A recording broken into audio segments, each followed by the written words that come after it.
ആശുപത്രികളിൽ ബാനർ കെട്ടി ഭക്ഷണം കൊടുക്കാൻ പാടില്ല എന്ന നിലപാടിൽ ഉറച്ചു നിൽക്കുകയാണ് ആരോഗ്യമന്ത്രി കെ മുരളീധരൻ. ഡിവൈഎഫ്ഐ എന്നല്ല യൂത്ത് കോൺഗ്രസിന്റെയോ സേവാഭാരതിയുടെയോ രാഷ്ട്രീയ പ്രവർത്തനം ആശുപത്രിക്കുള്ളിൽ അനുവദിക്കില്ല. ഇത്തരം പ്രവർത്തനം എന്ത് വില കൊടുത്തും തടയും. ആശുപത്രിക്കുള്ളിലെ ഭക്ഷണം കമ്മ്യൂണിറ്റി കിച്ചൺ വഴി മാത്രമാക്കുമെന്നും സന്നദ്ധ സംഘടനകളുമായി ഉടൻ ചർച്ച നടത്തുമെന്നും മന്ത്രി അറിയിച്ചു. നമസ്കാരം. ഈ വാർത്ത ടി വിയിൽ കണ്ടിട്ടാണെന്ന് തോന്നുന്നു. എൻ്റെ തൊട്ട വീട്ടിലൊരു ചേട്ടത്തിയുണ്ട്. അവരെന്നെ വിളിച്ച് ചോദിച്ചു, സാറേ നമ്മുടെ നാട്ടിൽ ആ ഡിവൈഎഫ്ഐ പിള്ളേരുടെ നമ്പർ വല്ലതും കയ്യിലുണ്ടോ? അപ്പം ഞാൻ ചോദിച്ചു, എന്തിനാ? എൻ്റെ അടുത്തില്ലല്ലോ. അല്ല സാറേ, ഞാൻ ഇന്നൊരു 2 പൊതിച്ചോറ് കൊടുക്കാമെന്ന് പറഞ്ഞിരുന്നു താലൂക്ക് ആസ്പത്രിയിലേക്ക്. അവർ ഇന്നലെ ഇവിടെ വന്ന് പറഞ്ഞതാ. അപ്പം ഇന്ന് രാവിലെ ഞാൻ എല്ലാം റെഡിയാക്കി വെച്ചിട്ടുണ്ട്. ഇനി അവർ വരുമോ വരില്ലേന്നറിയില്ല. അപ്പം ടി വിയിലൊരു വാർത്ത കേൾക്കണു, മന്ത്രി ഇതവിടെ കൊടുക്കാൻ സമ്മതിക്കുന്നില്ല എന്ന്. ഞാനും സത്യത്തിൽ അത് ഇപ്പോഴാണ് അറിയുന്നത്. ഞാൻ ടി വി കണ്ടിട്ടുണ്ടായിരുന്നില്ല. ഞാൻ വീണ്ടും എടുത്ത് ആ ടി വി ന്യൂസ് ഒന്ന് യൂട്യൂബിലൊന്നെടുത്ത് പരതി നോക്കി. സംഗതി വാസ്തവമാണ്. നമ്മുടെ മുരളീധരൻ സാറ് ആ പരിപാടി ഇനി സമ്മതിക്കില്ല എന്ന് പറയും.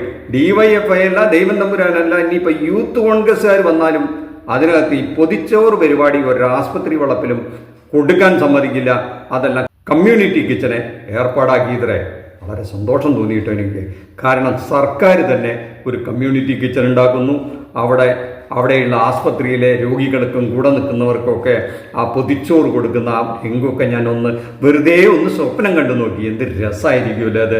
വളരെ രസകരമായ സ്വപ്നം കാണാൻ പറ്റുന്ന, വളരെ വിസ്മയമുണ്ടാക്കുന്ന ഒരു കാര്യമാണ്.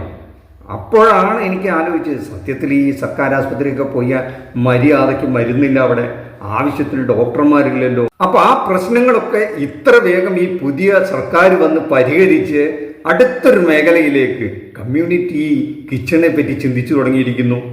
അതൊരു പക്ഷേ നമ്മുടെ ജി സുധാകരൻ സാറാണ് ഈ വെടി പൊട്ടിച്ചത് കേട്ടോ.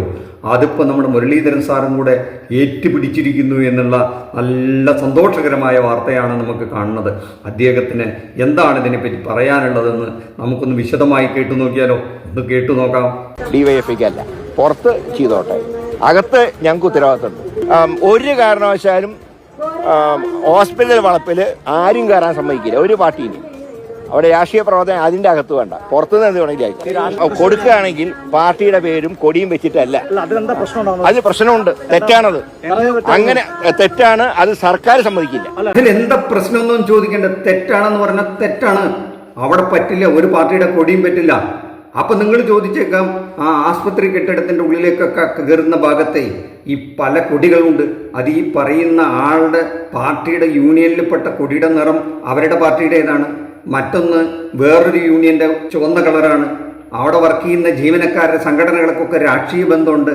അപ്പൊ അവരുടെ കൊടിയൊക്കെ ഇതിനകത്താകാമെങ്കിൽ ഒരു നേരത്തെ പൊതിച്ചോറ് കൊടുക്കുന്ന മനുഷ്യന്റെ കൊടി, ഒരു സംഘടനയുടെ കൊടി അവിടെ വെക്കുന്നു. അത് ആരാ കൊടുക്കുന്നതെന്ന് അറിയണ്ടേ? ഒരു പോലീസ് ഒന്ന് തല്ലുകയാണെങ്കിൽ പോലും അദ്ദേഹത്തിൻ്റെ യൂണിഫോമിൽ അദ്ദേഹത്തിൻ്റെ പേരെഴുതി വെക്കണം എന്ന് പറയുന്ന നാടല്ലേ നമ്മുടേത്. ആരാ തല്ലിയെന്നറിയണം, ആരാ ഒരു നേരത്തെ ഭക്ഷണം കൊടുത്തതെന്ന് അറിയണ്ടേ? ഒരു ഐഡന്റിറ്റി വേണ്ടേ? എന്തിനാ നമുക്കൊക്കെ പേര്?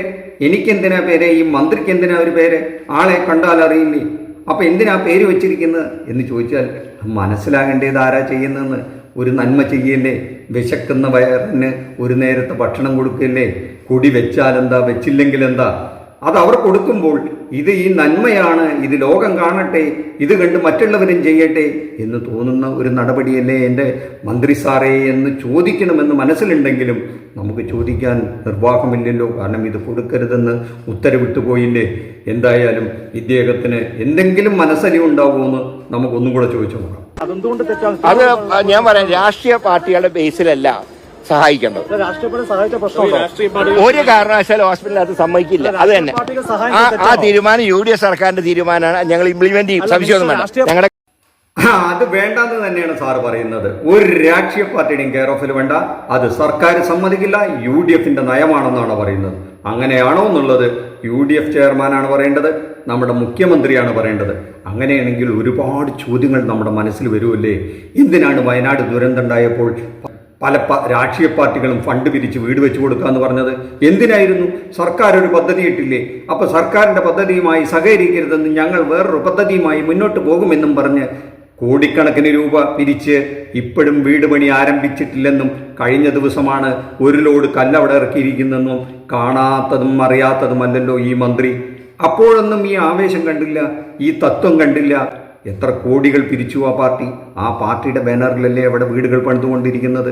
ലീഗല്ലേ അവിടെ കുറേ വീടുകൾ പണിതത്. CPM ആ പരിപാടിക്ക് പോയിട്ടില്ല. അവർ സർക്കാരുമായിട്ട് സഹകരിക്കുകയാണ്. കാരണം അവരുടെ സർക്കാരായിരുന്നു എന്ന് പറയാം. ഇവിടുത്തെ ഓരോ രാഷ്ട്രീയ പാർട്ടികളും ഇവിടുത്തെ ജനസമൂഹത്തിന്റെ ജനങ്ങളുടെ പ്രശ്നങ്ങളുടെ കൂടെ നിന്ന് പ്രവർത്തിക്കുന്നവരല്ലേ. അവർ പല വിധത്തിൽ പല രീതിയിൽ പ്രവർത്തിക്കുന്നു. ആ സൽപ്രവർത്തികൾ കാണാനും കേൾക്കാനും ഒക്കെ ജനങ്ങൾക്കും അവകാശമില്ലേ. അത് ആസ്പത്രിയിൽ ഒരു നേരത്തെ ഭക്ഷണം കൊടുത്താൽ എന്താ കുഴപ്പമെന്ന് ചിന്തിക്കാനുള്ള ഒരല്പം മനസ്സിന്റെ വലിപ്പം ഈ മന്ത്രിമാർക്കൊന്നും ഇല്ലാതെ പോയതെന്താ? UDF ഇല്ലാതെ പോയതെന്താ? ഇപ്പൊ UDF വന്നിട്ട് ഒരു കാര്യം ചെയ്തു. പല കാര്യങ്ങളും നിർത്തലാക്കുന്നതിൽ വലിയ മുന്നേറ്റം നടത്തുന്നുണ്ട്. ആദ്യത്തേത് നടപ്പിലാക്കിയത് നമ്മുടെ നാട്ടിലെ BPL വിഭാഗത്തിൽപ്പെട്ട 35 വയസ്സിനും 60 വയസ്സിനും ഇടയ്ക്കുള്ള വീട്ടമ്മമാർക്ക്, മറ്റൊരു പെൻഷനും കിട്ടാത്തവർക്ക് മാസം 1000 രൂപ കഴിഞ്ഞ ഇടതുപക്ഷ സർക്കാർ കൊടുത്തു തുടങ്ങിയിരുന്നു. അത് ഈ സർക്കാർ കൊടുക്കുന്നില്ല എന്നാണ് കേൾക്കുന്നത്. അത് നിർത്തി എന്ന് കേൾക്കുന്നു. രണ്ടാമത് ഒരു 10 വർഷമായിട്ട് വലിയ ബുദ്ധിമുട്ടൊന്നുമില്ലാതെ പവർ കട്ടില്ലാതെ കേരളം വിദ്യുത് ശക്തി കൊടുത്തുകൊണ്ടിരുന്നത്, അതിപ്പോ പവർ കട്ട് കൊണ്ടുവന്ന് അത് നിർത്തലാക്കി എന്ന് പറയുന്നു. ഇപ്പൊ ഇതാ മൂന്നാമത്തത് ഏത്? ഒരു പൊതിച്ചോറാണ്, വിശക്കുന്ന വയറിന് ഒരു നേരത്തെ ഭക്ഷണമാണ്, അതും കൊടുക്കാൻ പാടില്ല എന്ന് പറയുന്നു. അങ്ങനെ ഒന്നും കൊടുക്കരുതെന്ന് പറയാനായിട്ട് ഒരു പുതിയ മന്ത്രിസഭ വന്നിരിക്കുന്നു എന്നൊരു ചീത്ത പേരുണ്ടാക്കണോ? എന്തായാലും മന്ത്രിയുടെ കലിപ്പ് തീർന്നിട്ടില്ല. ബാക്കിയും കൂടെ കേട്ടിട്ട് നമുക്ക് അഭിപ്രായം പറയാം. കമ്മ്യൂണിറ്റി കിച്ചണിലേക്ക് സാധനം തന്നോട്ടെ, ഞങ്ങൾ കൊടുത്തോളാം. DYFI, സേവാഭാരതി, യൂത്ത് കോൺഗ്രസ് അങ്ങനെയൊന്നും ഭക്ഷണം കൊടുക്കുന്ന കാര്യത്തിൽ വേണ്ട. ഞാൻ പറയാം, ഈ ഇടത് കൈ ചെയ്യുന്ന വലത് കൈ അറിയാൻ പാടില്ല എന്നാണ് ശാസ്ത്രം. കുഴപ്പമുണ്ട്. ഇതിൽ ചുരുക്കി പറഞ്ഞ ഒരു കാര്യമുള്ളൂ. അവനവനെ ചില നന്മകൾ ചെയ്യാൻ പറ്റാത്തത് മറ്റുള്ളവർ ചെയ്യുന്നത് കണ്ടാൽ ഒരല്പം അസൂയയും കുശുമ്പും ഒക്കെ തോന്നും. അപ്പം അതിനെതിരെ ചില കുത്തിത്തിരിപ്പുകളുമായിട്ട് ഇറങ്ങാനുള്ളൊരു മാനസിക നിലയിലേക്ക് ചിലർ വളരും. അത്തരത്തിലുള്ള ഒന്നായി ഇതിനെ കണ്ടാൽ മതി. നമ്മുടെ നാട്ടിനൊരു പാരമ്പര്യം ഉണ്ട് കേട്ടോ. അത്താഴപ്പട്ടിണിക്കാരുണ്ടോ എന്ന് ഉറക്കെ വിളിച്ചു ചോദിച്ചിരുന്ന പണ്ട് കാലത്തൊരു ചടങ്ങുണ്ടായിരുന്നു എന്ന് കേട്ടിട്ടുണ്ട്. കാരണം ഒരാളും പട്ടിണി കിടക്കരുത് നമ്മുടെ നാട്ടിലെന്ന ഒരു സങ്കല്പം, അതാണ് അതിൽ നിന്നുണ്ടായത്. അത് പിന്നെ ഒരു ചടങ്ങ് പോലെ പിന്നീട് പട്ടിണിക്കാലം ഇല്ലാതായിട്ടും കൊണ്ടു നടന്നിരുന്ന ചില തറവാടുകൾ ഉണ്ടായിരുന്നു. കുറേ കാലം അത് തുടർന്നു. അതെല്ലാം മനുഷ്യൻ മറന്നുപോയി. ഇങ്ങനെ പാരമ്പര്യമുണ്ടായിരുന്ന കേരള നാട്ടില് നമ്മുടെ ഈ ആധുനിക കാലഘട്ടത്തിൽ, ഈ പുതിയ യുഗത്തില്, ഈ വിസ്മയത്തിന്റെ കാലത്ത് ഈ അന്നം മുടക്കുന്ന ചില പരിപാടികളുമായി ചിലരിറങ്ങുന്നത്, ചില വിഷലിപ്തമായ മനസ്സിനുടമകളായ ചിലർ ഇറങ്ങിത്തിരിക്കുന്നത് നമുക്ക് എന്ത് പറയാൻ പറ്റും? അയ്യോ മഹാകഷ്ടം എന്ന് നോക്കി ഇവരെ നോക്കി പറയുകയല്ലാതെ നമുക്ക് മറ്റൊരു മാർഗവുമില്ല. ഇതിനെപ്പറ്റി നമ്മുടെ പ്രേക്ഷകർക്കും ചില അഭിപ്രായങ്ങളെല്ലാം ഉണ്ടാവുമെന്നുള്ള കാര്യത്തിൽ തർക്കമില്ല. അവരുടെ അഭിപ്രായങ്ങൾ കമന്റ് ബോക്സിൽ ഇടുക. അത് കേൾക്കട്ടെ, ലോകം അറിയട്ടെ. ഇത്തരം പെരുന്തമാശകൾ ഇനിയൊരു 5 കൊല്ലം തുടർന്നും ഉണ്ടാകും എന്നുള്ള കാര്യത്തിൽ ഒട്ടും സംശയമില്ല കേട്ടോ. അതുകൊണ്ട് ഈ ചാനൽ ഒന്ന് സബ്സ്ക്രൈബ് ചെയ്ത് വെച്ചോളൂ. നന്ദി, നമസ്കാരം. മറ്റൊരു വിഷയവുമായി മറ്റൊരു എപ്പിസോഡിൽ കാണുന്നവരെ താങ്ക് യു.